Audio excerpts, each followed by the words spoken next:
Bismillahirrahmanirrahim. Assalamualaikum warahmatullahi wabarakatuh. Bismillah, alhamdulillah, wassalatu wassalamu ala habibillah Sayyidina Muhammad ibn Abdullah wa ala alihi wa sahbihi wa mawalah. Allahumma rabbi syrah lana sudurana wa yassir lana umurana wahlul uqdatan min alsinatina yafqahu aqwalana. Allahumma fakkihna fid din wa 'allimna at-ta'wil. Allahumma alhimna marashida umurina wa a'idhna min shururi anfusina birahmatika ya rabbal alamin walhamdulillahi rabbil alamin. Alhamdulillah thumma alhamdulillah. Apa khabar sahabat-sahabat semua? Kita bertemu dalam pertemuan daurah lewat malam yang mana kita akan membicarakan kitab 40 hadis akhlak mulia. Lalu daripada pertengahan Ramadan kita telah bicarakan kitab sirah yang kita telah khatamkan pada 2 malam yang lalu. Dan syukur alhamdulillah tadi kita telah khatamkan kitab yang ke-7 tak silap saya. Itulah amalan salafus salih ataupun Al-Kunuzul Hasinah bersama Al-Fadil Ustaz Ahmad Salahuddin. Saya mengucapkan terima kasih kepada Al-Fadil Ustaz Ahmad Salahuddin kerana sudi meluangkan masa selama lebih kurang 13 malam, 13 ke 14 malam di Facebook page Umar Aziz, Facebook page saya, berkongsi ilmu, berkongsi pengetahuan tentang amalan yang biasa diamalkan oleh salafus salih pada zaman dahulu. Moga-moga Allah balas beliau dengan sebaik-baik ganjaran dan dunia dan akhirat. Lalu di sini pada malam ini kita nak membicarakan tentang 40 hadis akhlak mulia yang mana telah disusun oleh Syekh Fahmi Zamzam, dan kita nak membicarakan daripada hadis yang ke-7. Hadis yang ke-7. Sebelum daripada itu, apa kata sama-sama kita perbetulkan dahulu niat. Moga-moga pertemuan kita adalah kerana Allah Subhanahu wa ta'ala. Nawaitu ta'alluma wa ta'lim wa tadhakkura wa tadhkir wa naf'a wal intifa' wal ifadata wal istifadah wal hatha ala tamassuki bi kitabillah wa sunnati rasulillah sallallahu alaihi wasallam wa du'ai ila al-huda wa dalalati ala al-khair ibtigha'a wajhillah wa mardatihi wa qurbih wa thawabihi. Amin, amin ya rabbal alamin. Amin, amin ya rabbal alamin. Mohon jasa baik sahabat-sahabat untuk bantu share, bantu untuk kongsi, bantu untuk sebar luas, tag rakan-rakan yang lain. Moga-moga lebih ramai yang beroleh manfaat insya-Allah. Lalu hadis yang ke-7. Hadis yang ke-7 adalah mengawal diri ketika mana marah. Ini adalah akhlak pada hadis yang ke-7.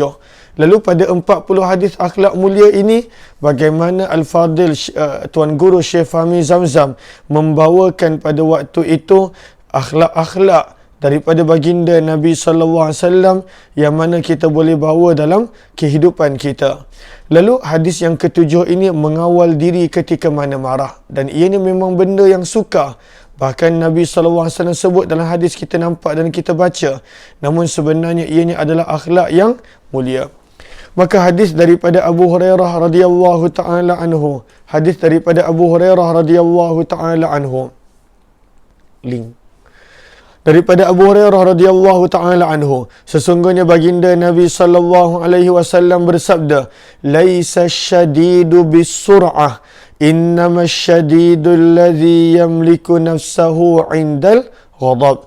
Sabda Nabi sallallahu alaihi wasallam, bukanlah orang yang gagah, yang kuat itu orang yang pada waktu itu boleh merebahkan orang lain dalam gusti, pada waktu itu boleh dalam pergaduhan, dalam perlawanan. Itu bukan orang kuat.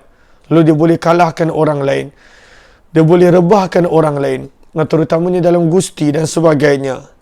Akan tetapi sabda Nabi, orang yang sebenar-benar kuatnya siapa? Walaupun tubuh badannya kecil, walaupun dia seorang yang nampak biasa, sabda Nabi adalah orang yang mampu mengawal dirinya ketika mana marah. Lalu ini akhlak mulia pada hadis yang ke-7. Apakah tajuknya? Lalu sahabat-sahabat tulis di situ, mengawal diri ketika mana marah. Lalu ini adalah satu akhlak yang mulia. dan bukan senang nak kawal kemarahan.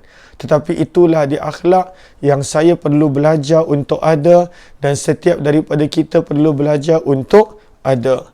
Lalu, sebab itu kata Syekh Fahmi Zamzam, sifat marah adalah sifat semula jadi yang ada pada setiap manusia.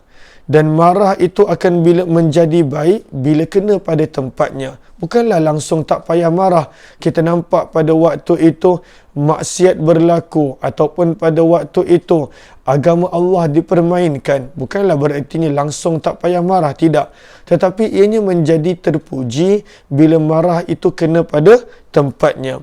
Contohnya apa? Seperti marah kerana orang lain mempersendakan agama Allah, atau orang lain merubah-rubah hukum ahkam dalam agama.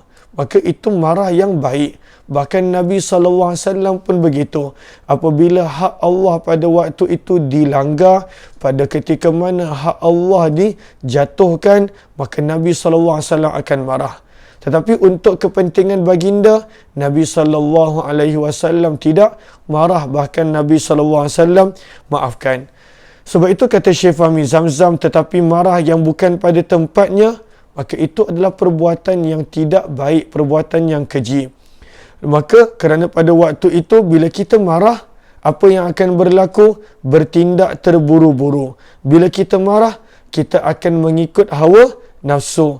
Dan bila kita terburu-buru, dan kita dah belajar dah pada hadis semalam berkenaan tentang tajuk dua sifat yang disukai oleh Allah yang ada pada Asyash bin Abdul Qais yang Nabi sebut, inna fika, sesungguhnya pada diri kamu khaslatain, ada dua sifat, yuhibbuhumullah, yang Allah suka pada dua sifat itu, al-hilm dan juga al-anah, tenang, tidak gopoh-gapah. Kenapa? Sebab bila manusia itu dia buat keputusan dalam marah, dalam keadaan pada waktu itu terburu-buru, mengikut nafsu, ianya pasti akan membawa kepada penyesalan. Ia akan membawa kepada penyesalan.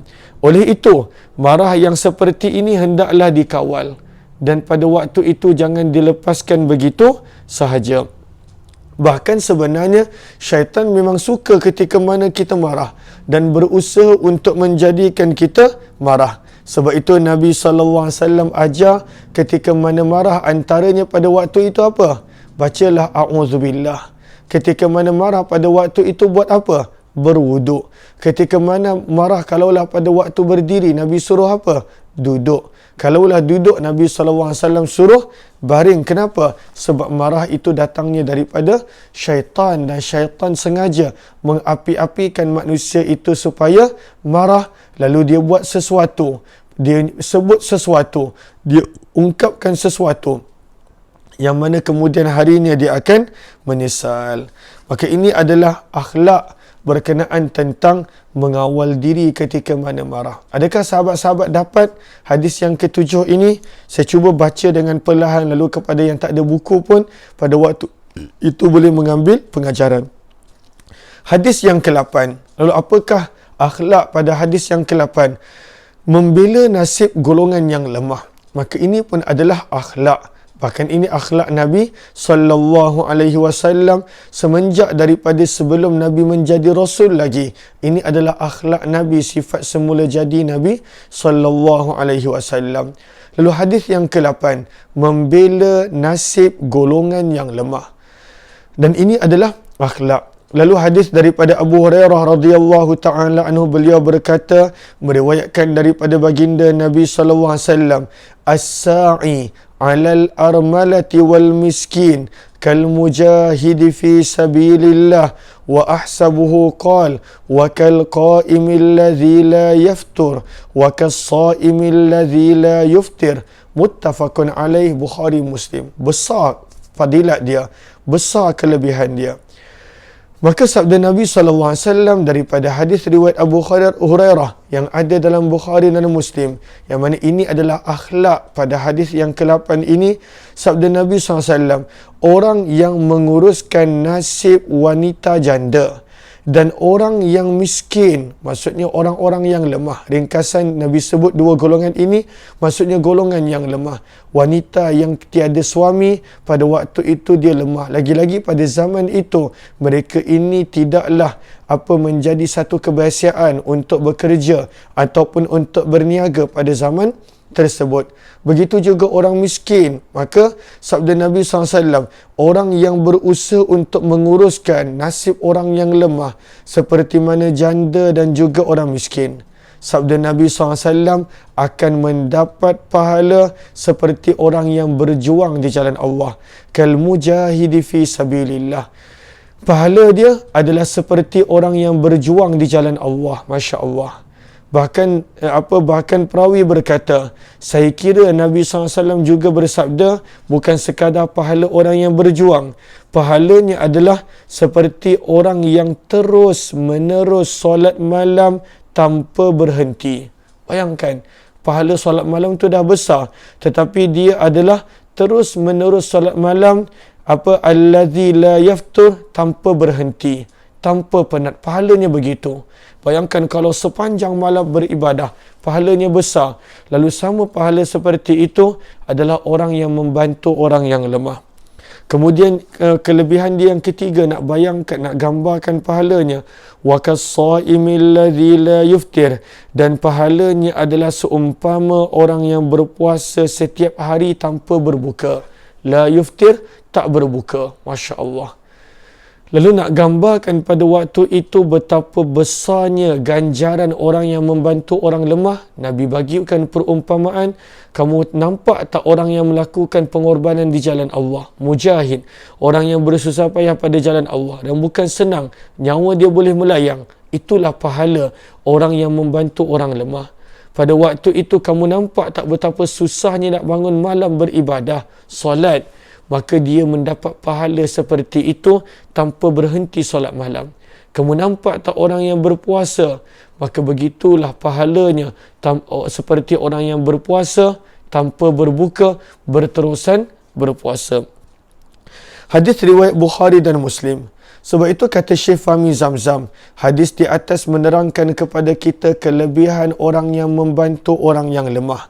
Yang mana dalam hadis ini diberikan contoh janda dan juga orang miskin. Lalu orang yang pada waktu itu bersusah payah melakukan ini kerana Allah semestinya, bukan kerana pada sesuatu tujuan kepentingan dunia, maka dia akan berikan ganjaran yang mana tiga tadi yang diberikan ganjaran.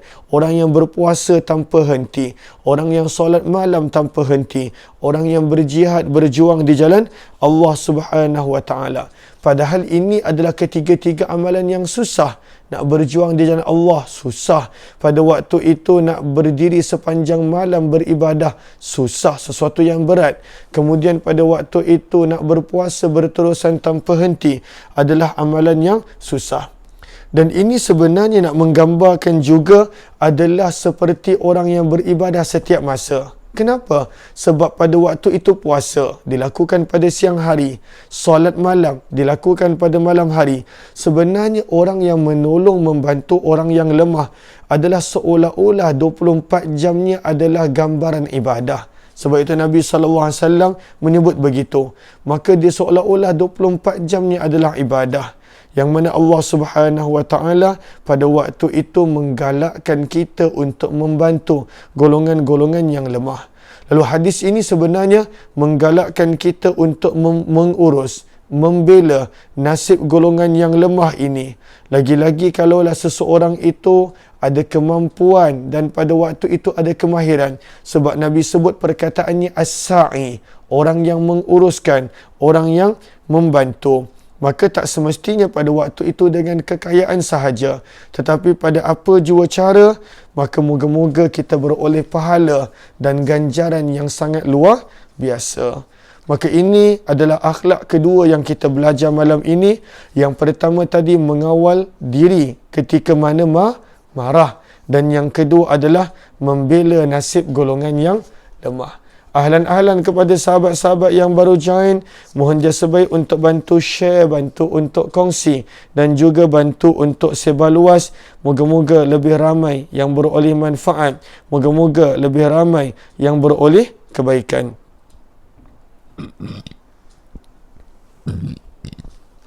Okey, jom kita tengok akhlak yang ketiga pada malam ini. Daripada hadis yang ke-9.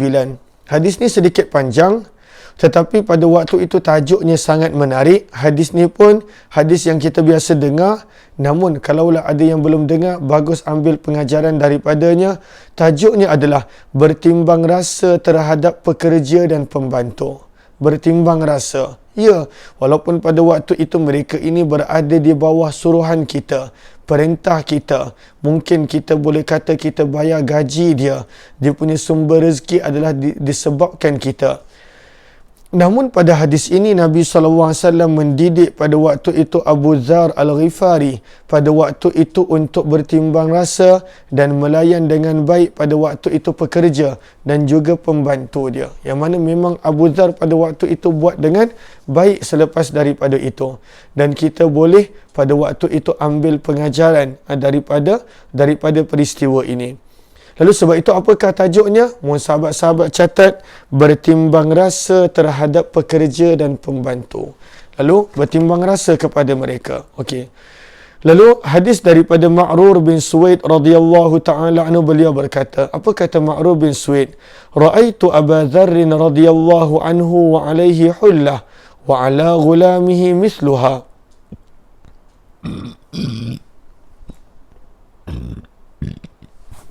Minta maaf. Fasa'altuhu an dhalik. Fadhakara annahu sabba rajulan ala ahdi Rasulillah sallallahu alaihi wasallam.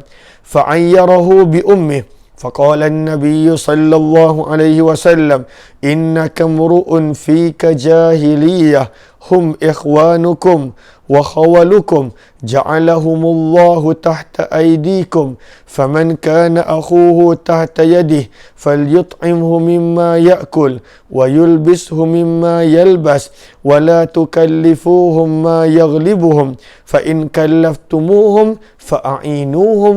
Muttafaqun alaih. Hadis riwayat Bukhari dan juga Muslim. Maka Ma'rur bin Suwaid radhiyallahu ta'ala anhu berkata, aku melihat sahabat Nabi Abu Dzar Al-Ghifari memakai satu pakaian dan hambanya pun memakai pakaian yang sama. Hamba dia pun sama. Padahal dia tuan. Lalu pada waktu itu apa yang dia pakai, itulah juga pakaian hamba dia. Padahal pada waktu itu hamba, dress code dia berbeza. Pakaian dia adalah berbeza. Maka menjadi satu keheranan kepada Ma'rur bin Suwaid. Lalu aku bertanya kepada Abu Dzar tentang apakah sebab itu. Abu Dzar radhiyallahu ta'ala anhu menjawab bahawa dia pernah mencela seorang lelaki. Dan lelaki itu adalah daripada kalangan hamba dia yang pada waktu itu dia cela. Di zaman Nabi SAW dengan menyebut keaiban ibu lelaki tersebut. Kerana lelaki itu hamba dia. Maka hamba adalah maksudnya lebih dahsyat daripada pekerja. Pekerja masih lagi ada gaji, masih lagi ada bonus, income dan sebagainya. Adapun hamba pada waktu itu tidak ada sebarang bayaran. Dia kena berkhidmat pada waktu itu untuk tuan dia. Maka Nabi SAW terus tegur Abu Dzar. Sabda Nabi SAW, sesungguhnya engkau masih lagi mempunyai sifat-sifat jahiliyah, wahai Abu Dzar. Mereka itu maksudnya hamba-hamba kamu. Zaman kita dah tak ada hamba, tetapi ada pekerja dan pembantu. Mereka sebenarnya adalah saudara-saudara kamu. Dan mereka ini adalah penolong-penolong kamu. Allah Ta'ala telah menjadikan mereka itu terpaksa tunduk di bawah perintahmu. Allah jadikan mereka begitu. Cuba kalau kamu jadi hamba. Cuba kalaulah kita yang jadi pekerja. Ya, sekarang ni kita bos. Tapi cuba kalaulah kita jadi pekerja. Cuba kita bayangkan, apakah perasaan kita bila ditengking, dimarah begitu. Pada waktu itu, kecualilah kalau memang pada waktu itu memang perlu. Dah diajar berpuluh kali. Dah ditegur dengan baik beberapa kali. Maka kalaulah pada waktu itu keperluannya adalah begitu, maka perkara yang lain. Akan tetapi, kalaulah pada waktu itu mungkin kali pertama, mungkin tidak sengaja, mungkin dia tak mampu melakukan dia, maka pada waktu itu Nabi SAW tegur Abu Zar, Allah menjadikan mereka itu terpaksa tunduk di bawah perintahmu. Oleh itu, sesiapa yang ada saudaranya di bawah kekuasaan dia, maka hendaklah dia memberi makan kepada hambanya daripada apa yang dia makan, memberi pakaian kepada hambanya daripada apa yang dia pakai, dan janganlah kamu membebankan kepada hamba-hamba kamu tugas-tugas yang sangat berat. Dah tahu benda tu berat, kita suruh juga buat. Lalu kata Nabi, kalaulah nak juga suruh mereka ini buat, bahkan apabila kamu menyuruh mereka melaksanakan sesuatu pekerjaan, maka hendaklah kamu menolong mereka. Hendaklah menolong mereka. Hadis riwayat Bukhari dan juga Muslim. Hadis riwayat Bukhari dan juga Muslim. Lalu Nabi suruh layan mereka, yang mana mereka ini Allah jadikan mereka begitu di bawah perintah kita. Layan pada waktu itu dengan baik. Pada waktu itu beri mereka makanan yang selayaknya, pakaian yang selayaknya. Jangan membebankan kerja yang mereka tak mampu buat. Dan kadang-kadang memang begitu. Kerja itu adalah kerja yang memang dia tak mampu buat. Punya banyak kerja. Bahkan pada waktu itu tak habis, kena bawa balik ke rumah kerja. Lalu, padahal kita masuk ofis tak buat apa. Ya, semestinya kita majikan. Kita adalah bos. Namun, Allah sebut Allah yang letakkan mereka untuk membantu kita. Bagaimana pula kalaulah contoh kita yang jadi di tempat itu? Adakah kita suka untuk dilayan begitu? Maka di sini hadis riwayat Bukhari dan Muslim ini, maka keterangan sudah menjadi sunnatullah, iaitu aturan Allah di dunia ini, bahawa ada tingkatan-tingkatan manusia dalam kehidupan. Ada yang berilmu, ada yang jahil, ada yang kaya, ada yang papa, ada yang digelar pemimpin, dan ada yang bekerja yang dipimpin. Ada yang menjadi buruh, ada yang menjadi majikan, dan begitulah seterusnya. Dan adalah sunnatullah, ketetapan Allah ini sebenarnya untuk menjadikan dunia ini aman, dan pada waktu itu kehidupan berjalan lancar. Bayangkan kalau semua orang adalah bos, maka pada waktu itu bagaimana keaturan dunia?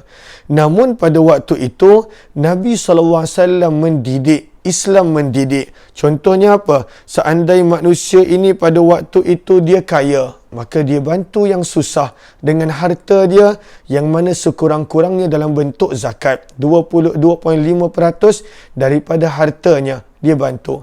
Kalaulah manusia itu berilmu, dia ada ilmu, dia kongsikan walaupun satu ayat. Dan kalaulah manusia itu dia adalah pada waktu itu pemimpin, maka dia ada belas kasihan dan bertimbang rasa. Maka sebab itu Allah tak menjadikan orang yang kaya untuk menindas yang miskin. Orang yang pemimpin pada waktu itu mengambil kesempatan daripada orang yang dipimpin. Bahkan sebaliknya, saling tolong-menolong, yang kaya menolong yang miskin, yang memimpin pada waktu itu membantu yang dipimpin, yang berilmu pada waktu itu bukanlah dia menghina yang jahil, tidak, pada waktu itu dia kongsikan daripada ilmu dia. Maka inilah sunnatullah yang amat baik. Lalu tetapi kadang-kala manusia alpa, kadang-kala manusia leka. Maka sebab itulah kata Syekh Fahmi Zamzam, maka janganlah sekali-kali seorang majikan bertindak kasar kepada para pekerja. Bahkan hendaklah dia menganggap para pekerja ini itu adalah umpama saudara-saudaranya. Mereka juga adalah anak cucu daripada moyang yang sama Nabi Adam. Mereka memerlukan sesuatu yang sama dengan keperluannya. Oleh itu hendaklah memberikan mereka pakaian yang sesuai, makanan yang sesuai, atau gaji yang membolehkan mereka membeli pakaian ataupun makanan. Dan janganlah suka membebankan mereka dengan tugas-tugas yang memang berat, yang susah mereka laksanakan. Kalau boleh, hendaklah para majikan menolong para pekerjanya dalam melaksanakan tugas-tugas mereka, ataupun sekurang-kurangnya memudah cara pelaksanaan tugas yang dibebankan kepada mereka. Lalu kadang-kala pada waktu itu seorang ketua pada waktu itu perlu tunjuk ajar juga. Lalu janganlah sekadar memberi arahan. Seorang ketua yang baik pada waktu itu adalah seperti Nabi SAW, menerangkan A to Z kepada para sahabat apa yang patut dibuat. Bahkan kadang-kala Nabi yang menunjukkan contoh, lalu Nabi SAW buat bersama. Lalu Nabi SAW buat bersama. Allahumma salli ala Sayyidina Muhammad wa ala ali Sayyidina Muhammad. Lalu macam kita nampak, kita pernah baca dalam Syama'il bagaimana waktu itu adalah waktu nak masak makanan. Lalu ada sahabat yang kata dia akan buat ni, dia akan sembelih binatang, dia akan masak. Lalu Nabi tak berdiam diri. Padahal ini sahabat. Lalu Nabi SAW, aku akan cari kayu api. Dan ini akhlak Nabi SAW. Sentiasa pada waktu itu bersama, menunjuk ajar, bahkan memberi bimbingan kepada para sahabat baginda Nabi SAW. Lalu sebab itu kata Syekh Fahmi Zamzam, ini adalah di antara akhlak mulia yang patut mendapat perhatian daripada kita supaya suasana aman dan keselesaan hidup wujud dalam semua lapisan masyarakat kita. Amin ya rabbal alamin. Lalu sebab itu Allahumma salli ala Sayyidina Muhammad, seorang ketua dia akan menjadi ketua yang baik kalaulah pada waktu itu dia bermula daripada bawah. Dia merasai akan setiap keadaan kerja tersebut, setiap keadaan pada waktu daripada kerja tersebut, susah payahnya bagaimana pada waktu itu melakukannya supaya dia boleh selami, dia boleh fahami kesusahan yang dialami oleh orang yang bekerja di bawahnya. Lalu sebab itu bila ditegur, Abu Dhar Al-Ghifari dia terus amalkan. Lalu memang dia apa yang dia pakai, dia bagi hamba dia pakai pakaian yang sama. Padahal hamba bukan pekerja. Pada waktu itu apa yang dia makan, dia bagi makan yang sama kepada hamba dia. Okey, ini adalah akhlak yang ketiga yang kita belajar pada pagi ini. Lalu yang pertama, mengawal diri ketika mana marah. Yang kedua, pada waktu itu adalah membela nasib golongan yang lemah. Yang ketiga, bertimbang rasa terhadap pekerja dan pembantu. Akhlak yang ada pada hadis yang ke-10. Tadi pekerja dan pembantu. Di sini tajuknya adalah bertimbang rasa terhadap pengikut. Bertimbang rasa terhadap pengikut. Lalu hadis daripada Abu Hurairah radhiyallahu taala anhu, sesungguhnya baginda Nabi sallallahu alaihi wasallam bersabda, "Idza shalla ahadukum lin-nas falyukhaffif. Fa inna fihim ad-dha'if was-saqim wal-kabir wa idza shalla ahadukum li nafsihi falyutawwil ma syaa." Hadis riwayat Bukhari dan Muslim. Lalu bertimbang rasa kepada orang yang mengikut kita, orang yang kita pimpin. Lalu di sini diambil dalil daripada perbuatan solat. Nak menunjukkan walhal solat tu ibadah. Lalu bayangkan dalam perkara yang merupakan ibadah seperti solat. Pada waktu itu Nabi perintahkan untuk mengambil berat tentang orang yang kita pimpin, orang yang menjadi pengikut kita, makmum kita. Maka apatah lagi pada kehidupan di luar solat, pada kehidupan seharian yang pada waktu itu bukan solat. Mestilah lagi-lagi pada waktu itu kita mengambil berat akan pada waktu itu sifat timbang rasa terhadap mereka. Lalu daripada Abu Hurairah, kata Abu Hurairah, Nabi SAW bersabda, apabila seseorang kamu menjadi imam, imam adalah ibarat pemimpin. Imam pada waktu itu adalah ibarat ketua. Kepada sembahyang berjemaah, maka hendaklah dia meringkaskan sembahyangnya. Ringkaskan sembahyang, padahal ibadah ni. Sepatutnya kenapa tak boleh panjang? Ini adalah ibadah. Kenapa? Kerana ada di kalangan para makmum itu orang yang lemah, orang yang sakit, orang yang tua, dan orang yang mempunyai hajat keperluan. Dan apabila seseorang kamu sembahyang sendirian, maka terserahlah kepadanya untuk memanjangkan sembahyangnya. Lalu menunjukkan bahawa sampai ke tahap itu Nabi suruh ambil berat. Walhal ini ibadah, ini solat, ini sedang berbakti kepada Allah. Tapi Nabi kata jangan panjang. Ambil bertimbang rasa kepada orang yang belakang. Mungkin ada yang tua. Mungkin pada waktu itu ada yang lemah. Mungkin ada yang sakit. Maka bertimbang rasa. Padahal ini adalah mungkin, belum lagi pasti. Bagaimana pula kalaulah dah pasti tentang keadaan seseorang tersebut? Keterangan, kata Syekh Fahmi Zamzam, bertimbang rasa terhadap orang lain adalah antara akhlak yang terpuji. Bahkan itu akhlak Nabi. Dan kemampuan kita untuk bertolak ansur dengan kekurangan orang lain adalah sesuatu yang mesti diambil berat. Terutama oleh orang yang menjadi ketua, orang yang menjadi pemimpin kepada sesuatu kumpulan. Lalu sebab itu, ibu bapa kena ambil berat tentang anak-anak. Suami kena pada waktu itu bertimbang rasa terhadap ahli keluarga dia. Ini adalah yang mana kita punya satu organisasi kecil kita. Walaupun kita sendiri mempunyai kekuatan, tetapi hendaklah kita meraihkan kemampuan orang lain supaya wujud tindakan padu dan seragam. Kalau tidak, maka apalah maknanya berkumpulan ataupun berjemaah. Kalaulah contohnya imam tu syok sendiri, dia nak baca panjang-panjang, waktu berdiri, rokok dan juga sujud, maka apa faedahnya pada waktu itu solat berjemaah? Mungkin pada waktu itu memang ada orang yang ada urusan, tetapi dia nak juga solat berjemaah. Maka itu akan menjadi sebab mungkin berkurangnya jemaah. Bila pemimpin itu, imam itu, dia hanya mementingkan diri, ataupun dia syok sendiri, ataupun pada waktu itu dia tidak melihat kepada orang yang mengikutinya, maka pada waktu itu jemaah mungkin berkurangan. Orang tersebut tak akan datang lagi. Maka ini baru bentuk solat, benda yang ibadah. Bagaimana pula kehidupan di luar daripada solat? Maka ini tidak bermakna orang yang kuat menjadi lemah bila berkumpul dengan orang-orang yang lemah, tetapi bertujuan supaya yang lemah itu dapat dibimbing, dapat dibantu oleh orang yang kuat dengan cara yang penuh bijaksana dan kasih sayang.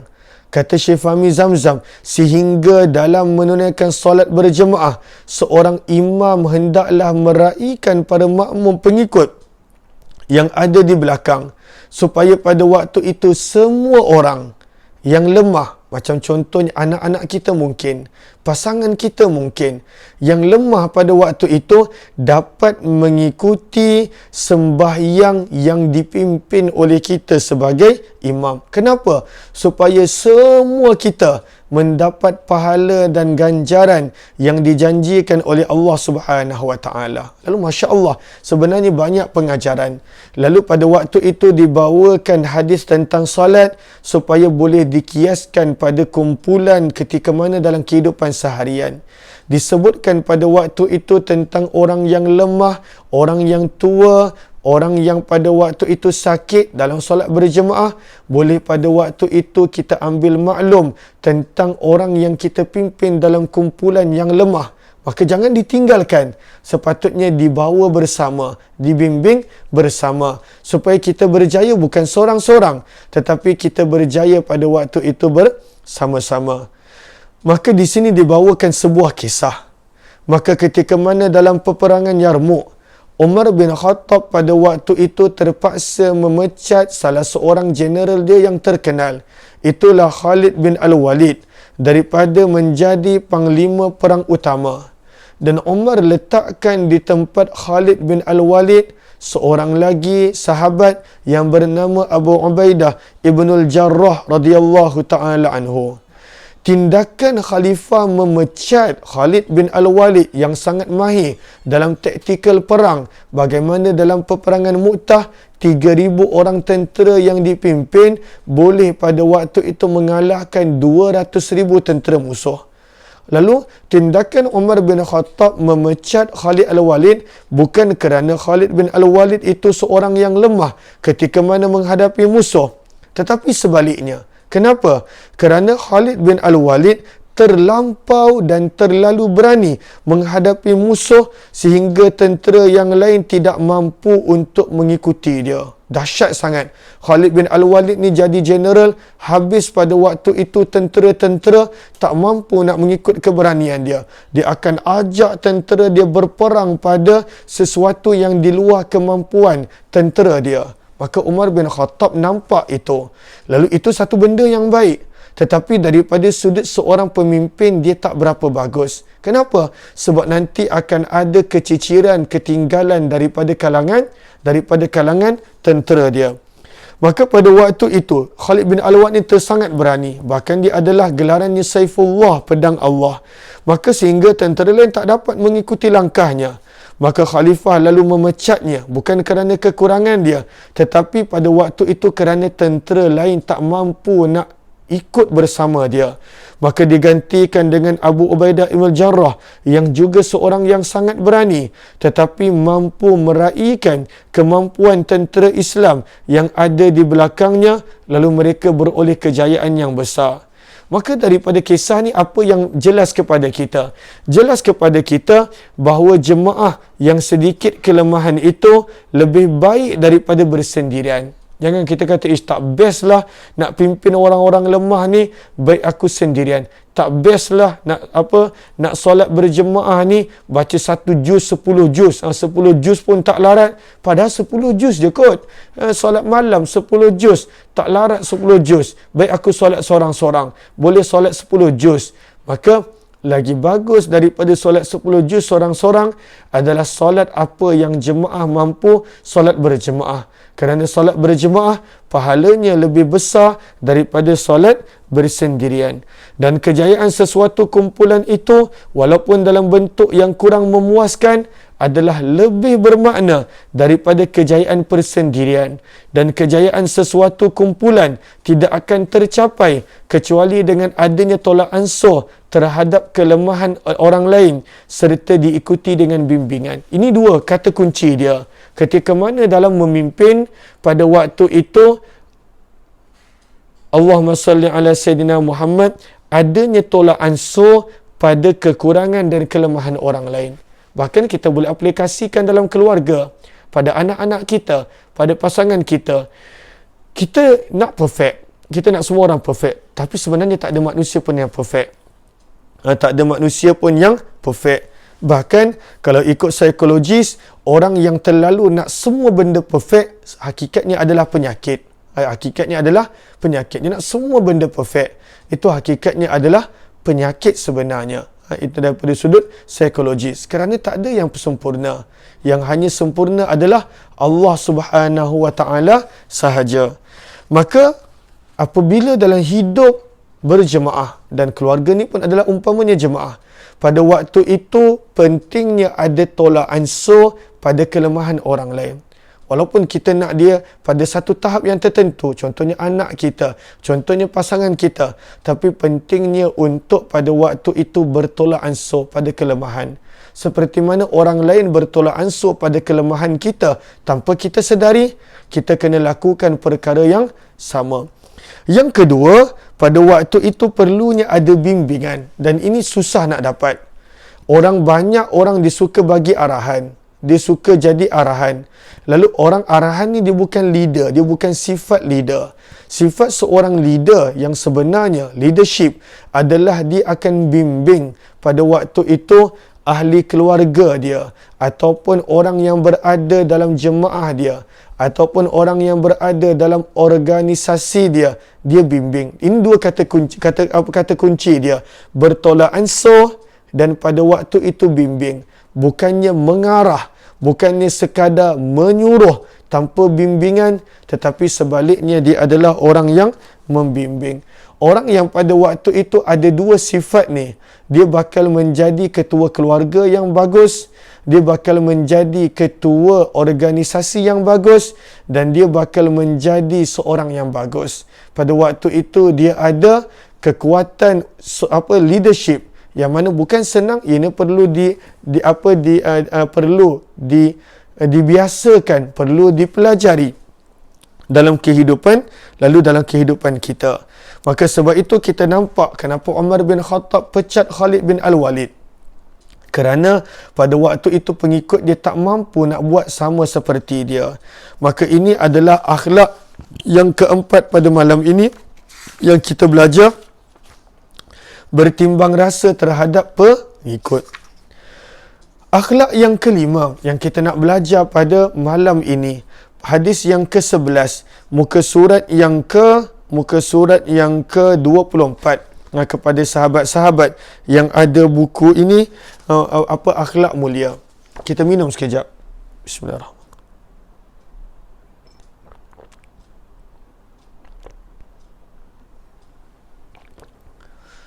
Allahumma salli ala Sayyidina Muhammad wa ala ali Sayyidina Muhammad. Okey. Kita ada berapa minit lagi ni? Ada beberapa minit lagi. Okey. Lalu akhlak yang kelima yang kita belajar pada malam ini, hadis yang ke-11. Bolehkah kita teruskan? Malam ni malam 29. Sebab itu saya bersemangat sikit. Malam ganjil. Malam ganjil saya bersemangat sikit. Saya selalunya insya-Allah harap-harap dapat begitu. Lalu moga-moga dipertemukan dengan Lailatul Qadar insya-Allah. Amin ya rabbal alamin. Okey. Lalu hadis akhlak yang kelima daripada hadis yang ke-11 adalah memelihara anak yatim. Lalu daripada Abu Hurairah radhiyallahu taala anhu, beliau berkata, baginda Rasulullah sallallahu alaihi wasallam bersabda, kafilul yatimi lahu aw li ghairihi ana wa huwa kahataini fil jannah. Wa asyara ar-rawi wa huwa Malik bin Anas bis sababati wal wusta. Rawahu Muslim. Daripada Abu Hurairah radhiyallahu taala anhu berkata, telah bersabda Nabi sallallahu alaihi wasallam, orang yang memelihara anak yatim, sama ada anak yatimnya sendiri atau anak yatim orang lain, sama ada anak yatim dia sendiri ataupun anak yatim orang lain, tapi dia pelihara. Ini akhlak yang keberapa ni pada malam ni? Akhlak yang kelima rasanya. Mengawal diri ketika mana marah satu, membela nasib golongan yang lemah dua, bertimbang rasa terhadap pekerja tiga, bertimbang rasa terhadap pengikut empat, memelihara anak yatim lima. Akhlak yang kelima. Maka Nabi sebut orang yang menjaga anak yatim, sama ada anak yatim dia ataupun anak yatim orang lain. Masya Allah. Ini adalah jaminan syurga. Sabda Nabi SAW, maka dia pada waktu itu dan aku adalah seperti dua jari ini dalam syurga. Perawi hadis iaitu Malik bin Anas, Imam Malik. Imam Malik pada waktu itu salah seorang perawi hadis mengisyaratkan dengan jari telunjuk dan kemudian disusuli dengan jari tengah. Rapatnya macam mana bersebelahan pada waktu itu kedua jari ini, maka orang yang menjaga anak yatim akan berhampiran dan dekat dengan Nabi dalam syurga. Siapa yang tak nak dekat dengan Nabi? Bayangkan kalaulah kita dekat dengan pemimpin kat dunia, apa jua kemuliaan pemimpin itu kita dapat. Daripada pujian, kemasyhuran, kekayaan, apa jua yang ada pada pemimpin itu kita dapat. Sebab itu ramai orang yang nak dekat dengan pemimpin. Kerana ada habuan dia mungkin, kerana ada kelebihan dia mungkin, kerana ada sesuatu yang dia dapat mungkin. Akan tetapi, siapakah yang lebih mulia daripada Nabi sallallahu alaihi wasallam? Bayangkan kalau masuk syurga berhampiran dengan Nabi. Lalu apa jua kemuliaan yang diperoleh oleh Nabi, kita pun akan dapat sedikit sebanyak. Lalu dalam masuk syurga itu benda yang mulia. Dekat dengan Nabi dalam syurga adalah sesuatu yang sangat-sangat luar biasa. Dan bagaimanakah kita boleh dapat? Apabila kita memelihara anak yatim. Maka daripada hadis ini dinyatakan kelebihan orang yang memelihara anak yatim. Tak kisah sama ada anak yatim itu anak yatim orang lain ataupun anak yatim dia sendiri daripada kalangan ahli keluarga dia. Okey, orang yang berbuat berdemikian, dia akan bersama dengan Nabi sallallahu alaihi wasallam. Bahkan kedudukan tempatnya dalam syurga akan dekat dengan Nabi sallallahu alaihi wasallam. Dan semestinya syurga Nabi adalah syurga yang best, syurga yang tertinggi, syurga yang terbaik. Maka daripada sini sebenarnya Nabi sallallahu alaihi wasallam nak mengingatkan kita, sebenarnya anak kecil itu sangat memerlukan kepada pemeliharaan, kepada kasih sayang daripada insan yang bergelar ibu dan bapa. Tetapi bila dia dah menjadi yatim, bapanya tak ada, maka dia berhajat pada waktu itu kepada bapa. Orang yang boleh pada waktu itu kafalah, menjaga, memberikan kasih sayang pada waktu itu kepada anak yatim ini, maka pada waktu itu dia seolah-olah mengorbankan dirinya untuk orang lain. Dan anak yatim adalah sesuatu yang mulia kerana baginda Nabi sallallahu alaihi wasallam pun adalah anak yatim. Sebab itulah kita nampak pada riwayat ini Nabi sangat-sangat menekankan untuk memelihara dan menjaga anak yatim. Lalu orang yang dia melakukan pengorbanan untuk memberikan kasih sayang, penjagaan, pemeliharaan kepada anak yatim, padahal itu mungkin adalah bukan anak dia sendiri, tetapi pada waktu itu dia jaga, maka Allah akan gantikan dengan dia bersama dengan Raisul Aitam, ketua anak yatim. Itulah baginda Nabi SAW di syurga kelak. Lalu jaga anak yatim, bukannya mengambil kesempatan daripada anak yatim. Ada sebahagian orang yang mana dia ambil kesempatan daripada anak yatim. Al-a'yadzubillah, itu tak sepatutnya. Bagaimanakah contohnya mengambil kesempatan daripada anak yatim? Contohnya anak yatim itu adalah anak yang memiliki harta yang banyak. Dan bila dia jaga anak yatim, secara automatik dia dapat akses kepada harta tersebut. Dan harta itu dia nak gunakan untuk dirinya mungkin, untuk keluarganya mungkin. Al-a'yadzubillah, ini perbuatan yang tercela.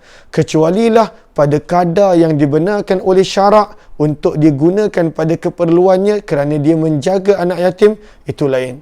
Tapi dengan niat yang tak baik, maka itu adalah tercela. Bahkan Al-Quran sebut dalam surah An-Nisa, orang yang memakan harta anak yatim, hakikatnya dia sedang memakan api neraka. Innama ya'kuluna fi butunihim nara. Dia sedang masukkan api neraka ke dalam perutnya. Ada pula yang mana al-a'yadzubillah, moga Allah pelihara, pada waktu itu dia menjaga anak yatim, tetapi dia tidak jaga sebaiknya, tetapi dia jadikan anak yatim itu sebagai sumber, sebagai alasan untuk dia menerima sesuatu bantuan kewangan. Kerana kalau tak ada anak yatim dekat tempat dia, susah nak mendapat bantuan. Lalu digunakan anak yatim sebagai sebab untuk mendapat bantuan kewangan, itu pun kurang baik dan itu sepatutnya tak patut berlaku. Kerana mereka ini adalah penyebab kita masuk syurga, bukanlah penyebab untuk menyelesaikan masalah dunia. Kita punya masalah dunia. Lalu ini dia akhlak yang kelima, memelihara anak yatim. Memelihara anak yatim. Lalu apa yang kita boleh buat? Yang kita boleh buat, mungkin kita boleh cari anak-anak yatim daripada kalangan keluarga kita yang dekat maupun jauh. Ataupun pada waktu itu, kita boleh cari anak yatim yang memang memerlukan pada waktu itu bantuan. Maka bukan sekadar kita bantu daripada sudut kewangan, kalau kita mampu silakan, tetapi bantulah dengan selalu kita bersama dengan mereka, menggembirakan mereka, mengisi kekosongan yang hilang daripada kasih sayang pada hati mereka. Moga-moga kita beroleh manfaat daripada hadis yang ke-11 ini pada akhlak yang kelima, pada waktu itu memelihara anak yatim. Hadis yang ke-12, berakhlak baik terhadap isteri. Berakhlak baik terhadap isteri. Lalu hadis daripada Abu Hurairah. Lalu ini akhlak yang ke-6. Nabi suruh berakhlak baik kepada pasangan, kepada isteri. Daripada Abu Hurairah radhiyallahu taala anhu, beliau berkata, sabda Nabi sallallahu alaihi wasallam, akmalul mu'minina imana ahsanuhum khuluqa wa khiyarukum linisaihim, rawahu Tirmizi. Hadis riwayat Tirmizi. Daripada Abu Hurairah radhiyallahu taala anhu berkata, sabda Nabi sallallahu alaihi wasallam yang mulia, orang yang beriman, siapakah orang yang benar-benar beriman? Adalah orang yang sempurna iman dia. Lalu siapakah orang yang sempurna iman dia? Akhlak dia. Dan ini memang tajuk buku yang kita dah baca dalam mukaddimah 3 malam lalu tak silap, ataupun ketika mana perkongsian maghrib, bahawa ada kaitan di antara iman dan akhlak. Orang yang sempurna iman, sempurna akhlak dia. Lalu Nabi SAW sebut, lalu orang yang paling baik di antara kamu adalah orang yang paling baik akhlaknya terhadap isterinya. Lalu iman sempurna, akhlak sempurna. Tapi apakah kayu ukuran akhlak yang baik? Bila dia berlaku baik kepada pasangan dia, kepada isterinya. Hadis riwayat Tirmizi. Berbuat baik, bercakap dengan baik terhadap isteri sebenarnya perkara yang susah nak dilaksanakan oleh seorang suami. Kerana suami ni ada ego dia. Pada waktu itu ada ego dia sebagai seorang suami. Lalu benda yang susah. nak bercakap dengan lemah lembut sentiasa kepada isteri. Pada waktu itu nak berbuat baik. Kerana selalunya seorang suami merasakan dirinya lebih bagus, lebih mulia, ketua, lebih tinggi daripada isterinya. Kenapa? Sebab dia bagi nafkah pada isterinya. Kenapa? Sebab dia anggap dia adalah ketua.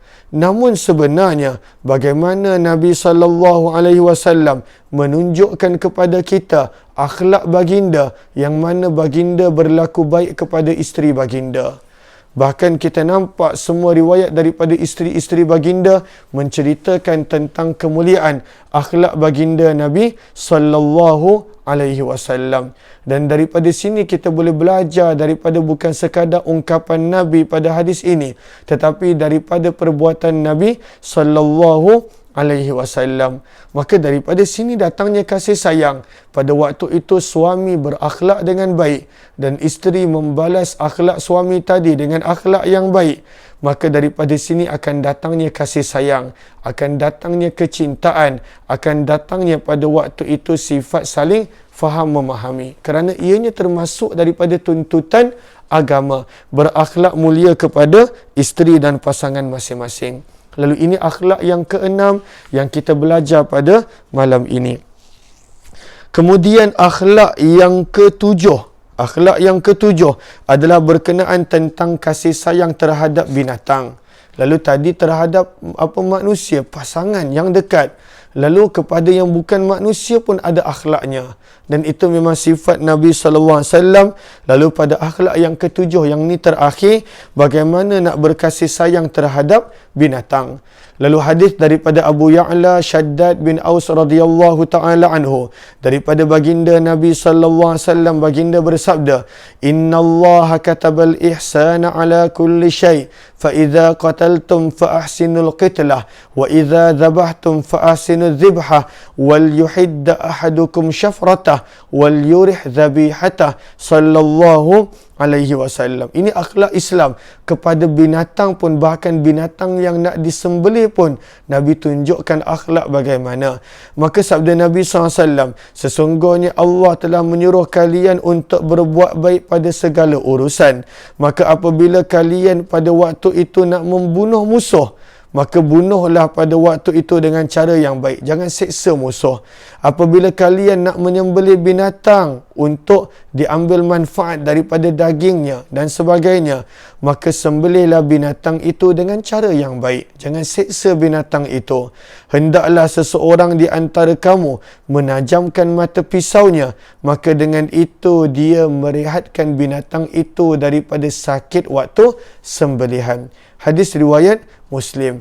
Lalu daripada sini yang kita boleh belajar, Nabi mengajar akhlak sampai ke tahap dengan binatang sekalipun. Bukan dengan mana-mana binatang. Binatang yang nak disembelih pun Nabi SAW mengajar kepada kita akhlak tentangnya. Lalu moga-moga kita mendapat manfaat. Kita akan sambung lagi pada riwayat-riwayat yang lain insya-Allah. Amin ya Rabbal Alamin. Kalaulah ada sahabat yang ingin untuk mendapatkan buku ini sebagai rujukan, sebagai bahan bacaan, boleh sahaja tekan link yang ada di ruang komen. Kepada yang kali pertama jemput join Telegram channel Kuliah Umar Aziz. Kita jumpa lagi pada jam 2 dalam Tadarus Al-Quran. Wabillahi taufiq wal hidayah. Assalamualaikum warahmatullahi wabarakatuh. Terima kasih semua.